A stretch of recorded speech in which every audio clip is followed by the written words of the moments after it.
യഥാർത്ഥത്തിൽ ഇപ്പോൾ ഇതെല്ലാം കൂടി നോക്കുമ്പോൾ പ്രതിപക്ഷ നേതാവ് പറഞ്ഞ പോലെ തന്നെ സംഭവാമി യുഗേ യുഗേ എന്നാണ് എനിക്കും തോന്നുന്നത്. കാരണം UDF ഗവൺമെൻറ്റിനെതിരായി KM മാണിക്ക് ബജറ്റ് പോലും അവതരിപ്പിക്കാൻ സമ്മതിച്ചില്ല. അദ്ദേഹത്തെ വധിക്കാനുള്ള ശ്രമമാണ് നിയമസഭയിൽ നടന്നത്. അതെല്ലാം 1 കോടി അഴിമതി നടത്തിയെന്നതിൻ്റെ പേരിലാണെങ്കിൽ ഈ 20 കോടി അഴിമതിക്ക് കളമൊരുക്കിയ ഈ ആരോപണത്തെക്കുറിച്ച് ഞങ്ങൾ മന്ത്രിമാരെ വധിക്കാനോ അവരെ ദ്രോഹിക്കാനോ അല്ല. പക്ഷേ ഇത് KPCC പ്രസിഡന്റ് ആവശ്യപ്പെട്ടത് ഒന്നുകൂടി അനുബന്ധമായി UDF യോഗം അതൊന്നുകൂടി അനുബന്ധമായി ചേർക്കുകയാണ്. എക്സൈസ് മന്ത്രിയും ടൂറിസം മന്ത്രിയും രാജിവെച്ച് ഒരു ജുഡീഷ്യൽ അന്വേഷണം നടത്തണം എന്നുള്ളതാണ് ഞങ്ങളുടെ ആവശ്യം.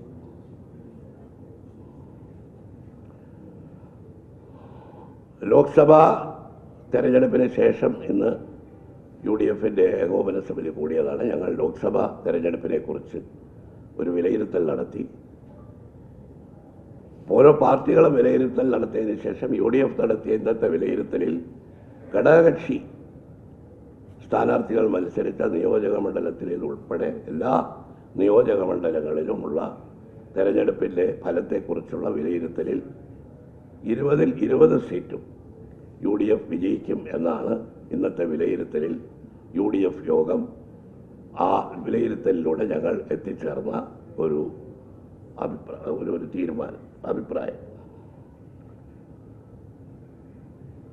കേരള ലോകസഭ,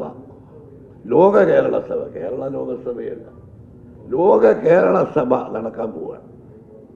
കഴിഞ്ഞ 2 കേരള സഭകൾ ഞങ്ങൾ ബഹിഷ്കരിച്ചു.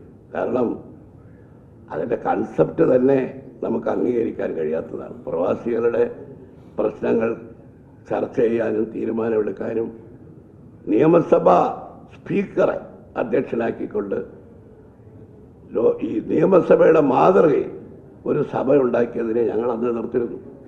ഞാൻ കേരളത്തിലെ പ്രവാസികാര്യ മന്ത്രിയായിരുന്ന ആളാണ്. ആ കാലത്ത് പിന്നീട് അച്യുതാനന്ദൻ മുഖ്യമന്ത്രിയായപ്പോഴും പിന്നീട് പിണറായി ആദ്യം വന്നപ്പോഴും ഒക്കെ പ്രവാസികളുടെ ആഗോള സമ്മേളനങ്ങൾ നടത്തിയിട്ടുണ്ട്. അവരുടെ പ്രശ്നങ്ങൾ ചർച്ച ചെയ്തിട്ടുണ്ട്. കേന്ദ്ര ഗവൺമെൻറ് ആണെങ്കിൽ വാജ്പേയി പ്രധാനമന്ത്രിയായിരുന്നപ്പോഴാണ് പ്രവാസി ഭാരതീയ സമ്മേളനം ആരംഭിച്ചത്.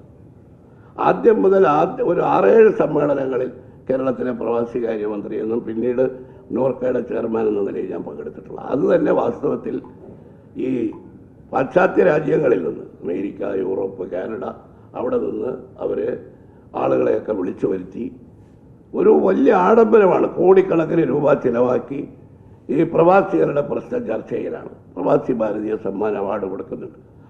ഞങ്ങൾ കേരളമാണ് ആദ്യം ശക്തിയായിട്ട് അങ്ങനെ ഒരു സമ്മേളനം നടത്തുമ്പോൾ ഏറ്റവും കൂടുതൽ പ്രവാസികളുള്ള ഈ ഗൾഫ് രാജ്യങ്ങളിലെ അവർക്ക് വേണ്ടി ഒരു പ്രത്യേക സെഷൻ വേണം എന്ന് ഞാനാണെന്ന് ആവശ്യപ്പെടുന്നത്. ജസ്വന്ത് സിംഗ് അന്ന് മുഖ്യമന്ത്രി രേഖാമൂലവും നേരിട്ട് അദ്ദേഹത്തെ കണ്ട് ആവശ്യപ്പെട്ടു. പിന്നീട് അത് അനുവദിച്ചു. ആ സമ്മേളനം തന്നെ യഥാർത്ഥ പ്രവാസി സംഘടനകൾക്ക് പങ്കെടുക്കാൻ അവസരം ഉണ്ടായിട്ടില്ല. കാരണം ഡൽഹിയിലെ ഭീമമായ ഫീസ് കൊടുത്ത് നമ്മുടെ ഗൾഫ് രാജ്യങ്ങളിൽ പണിയെടുക്കുന്ന ലേബേഴ്സ്, തൊഴിലാളികൾ അവർക്കെങ്ങനെ വരാൻ പറ്റും? അതൊക്കെ ഒരു വാസ്തവത്തിലൊരു പ്രവാസി സമ്മേളനത്തിൻ്റെ പേരിൽ നടത്തുന്ന ഒരു എക്സസൈസ് എന്നല്ലാതെ അതുകൊണ്ട് പറയുക അതിനെ എതിർത്ത ആളുകളാണ്.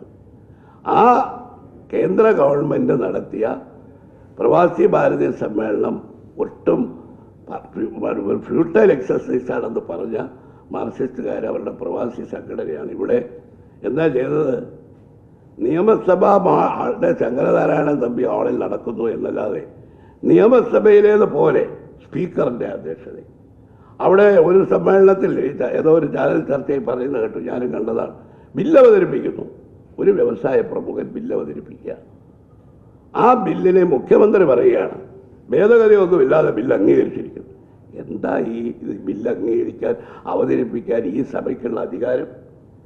ഈ സഭയ്ക്ക് അത് നിയമസഭ പെർമിസിസിൽ അത് ഞങ്ങളതിനെ ശക്തിയായി എതിർത്തതാണ്.